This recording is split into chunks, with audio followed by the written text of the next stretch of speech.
Les camping-cars poussent sur nos routes avec le beau temps et c'est le cas en ce moment. Ce qui pose par endroits des problèmes de stationnement. Les vacanciers ont du mal à trouver des places ou surchargent les parkings. Alors les communes sont de plus en plus nombreuses à se tourner vers les aires privées. On en compte près de 2000 dans notre pays. Ainsi en Bretagne, leur fréquentation a bondi de 30% l'an dernier et à Pont-l'Abbé dans le sud Finistère, la ville a confié la gestion de sa nouvelle aire à une entreprise. Laura Bléré s'est rendue sur place. Pour Ghislaine et Christian, c'est un goût de liberté. Les deux retraités sont des habitués du camping-car. Ça fait bien 15 ans.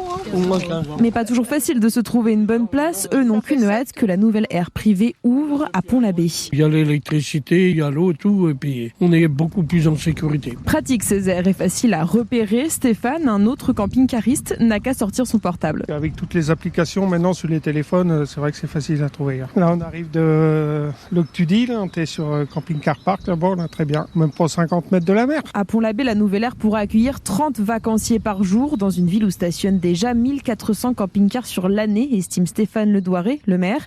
La ville a dépensé 450 000 € dans le projet. Il faut estimer qu'en 10 ans, on aura amorti notre investissement et surtout, on aura permis à ce type de tourisme de se développer. On sait que les camping-caristes sont des bons consommateurs dans le commerce local et dans les restaurants. Un service que Stéphane Ledouaré a préféré déléguer à une entreprise privée. Ils ont un vrai savoir-faire que nous n'avions pas. Ça aurait été plus compliqué pour une ville de proposer la même qualité de service. Mais qui a un coût pour les camping-caristes, presque 14 € la journée, d'autant qu'il ne sera plus possible de stationner gratuitement sur les parkings. Reportage ici Brésil et ce phénomène de privatisation des aires est observé partout en France, constate Bruno Garancher, président de la Fédération française du camping, caravaning et camping-car. En France, il y a à peu près 6000 aires de stationnement.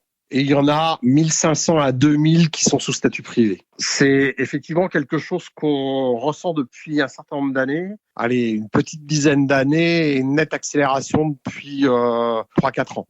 À la fois d'ailleurs au niveau des aires de camping-car, mais aussi au niveau des campings municipaux. Alors il y a des bons côtés et des mauvais côtés. Les bons côtés, c'est qu'effectivement, on est censé avoir des aires qui sont un peu mieux équipées et qui fournissent des prestations de meilleure qualité. Ça a un impact négatif, c'est que ça a un impact direct sur les prix de stationnement. Une aire municipale avec simplement un accès à l'eau, etc., c'est de l'ordre de 5, 6, 8 €. Une aire privée, on va tout de suite être aux alentours d'une quinzaine d'euros. Bruno Garancher.